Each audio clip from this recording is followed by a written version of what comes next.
Shalom. We are at Bethsaida, el-Araj. We are finishing a season of a month, a very difficult month because it is still the month of the war, and we are trying to do our best here and praying for the safety and the well-being of all the people of Israel.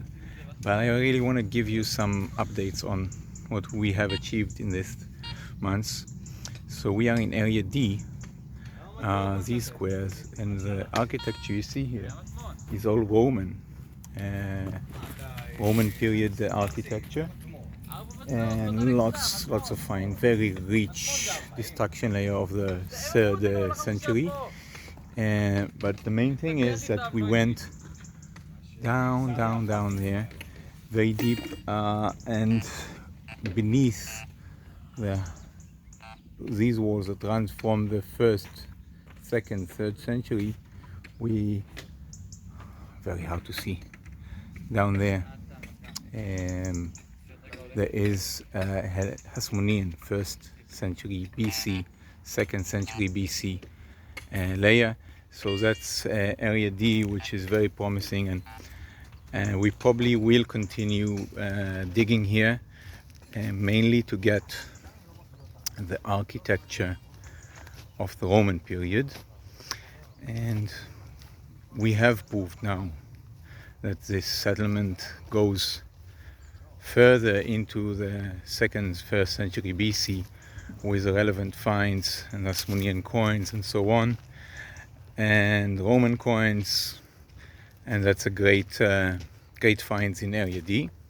Now let's move over to area A, the main area, which is the area of the church. We haven't exposed much of the mosaics this season, but we are dealing with the architecture issues with a very complex church. In the meantime, you can take a look at the Sea of Galilee early in the morning now, and behind me.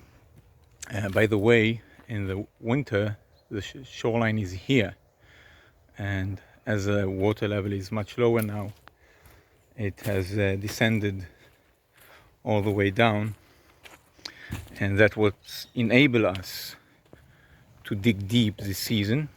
Water level hasn't been as low since 2019, and we are taking advantage of that as we're going to levels that we haven't reached since the very early levels, very deep levels.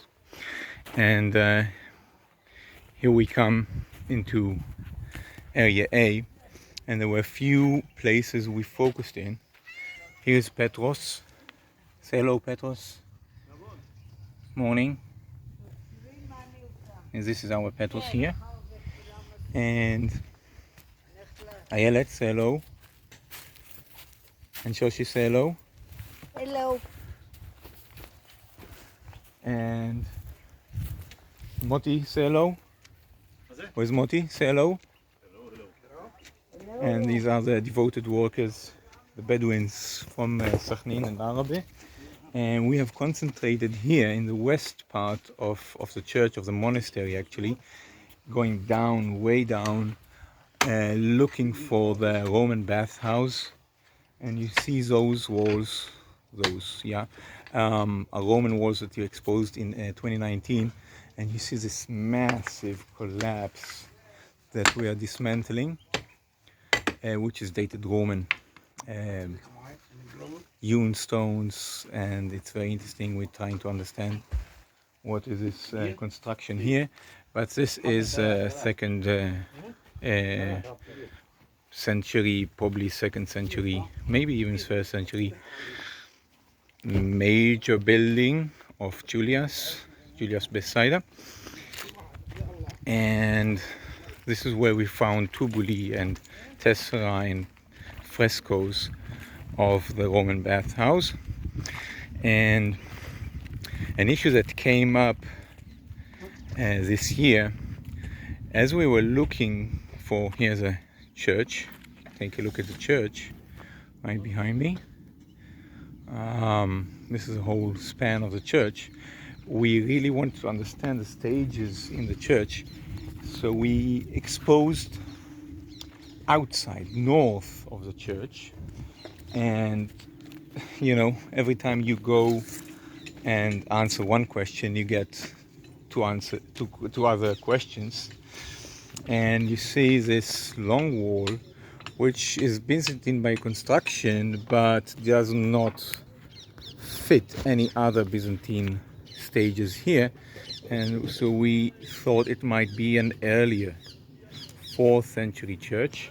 It got here the pilasters, and we are working on this. The problem is that we have this eucalyptus tree here which is built right into it, and at the moment we weren't able to get rid of it. You need authorizations and so on, but this building with those pilasters is very intriguing. You can see another pilaster here and another one here. We don't have it anywhere else, and we're trying to figure out, is it really a earlier building, 4th century building, a church which was dismantled before the building of the 5th, 6th century that I'm stepping into now. We have cut through the beam of the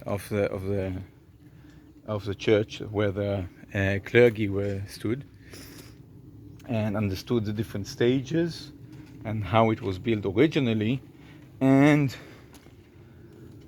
what is very, very interesting, you see this wall, which the apse, the holy part of the church, was built around it. It was actually buried beneath the holy part of the church, and we believe that this wall, which is Roman, was a sacred item of the church, the relic of this church. And put it this way, in the Church of the Apostles in Bethsaida, the original place of Peter, Andrew and Philip, a Roman wall dedicated is probably what they thought would be Peter's house, the original Peter's house. And even further below, there's another wall here. You see this one, the round stones here, is even earlier Roman wall. So we've got a very interesting sequence of layers, and probably dedicated to St. Peter. And we're working on the different stages. I don't even know in the church itself, the Byzantine era, about 500 years after Jesus, they've built this church to honor Peter, as we know from the inscription. Here you can see the inscription. It's probably turned, but this is, if you don't read Greek, it doesn't matter. And so we've opened a few sections beneath the floor of the church, and it's coming out very interesting. But if you'd ask me how was the church built in the 5th and 6th century, I'm still puzzled. And maybe when we analyze the season's finds, we will be able to give better solutions. Just to wrap it up, here's a peek. This is an inscription, the remains of an inscription that we found back in 2021 it was. I guess you can see it now. A dedication inscription to a priest in this Church of the Holy Apostles in Bethsaida. So I know it's a bit long. I hope it was interesting enough to watch. And please follow us, and please pray for the people in Israel. God bless you.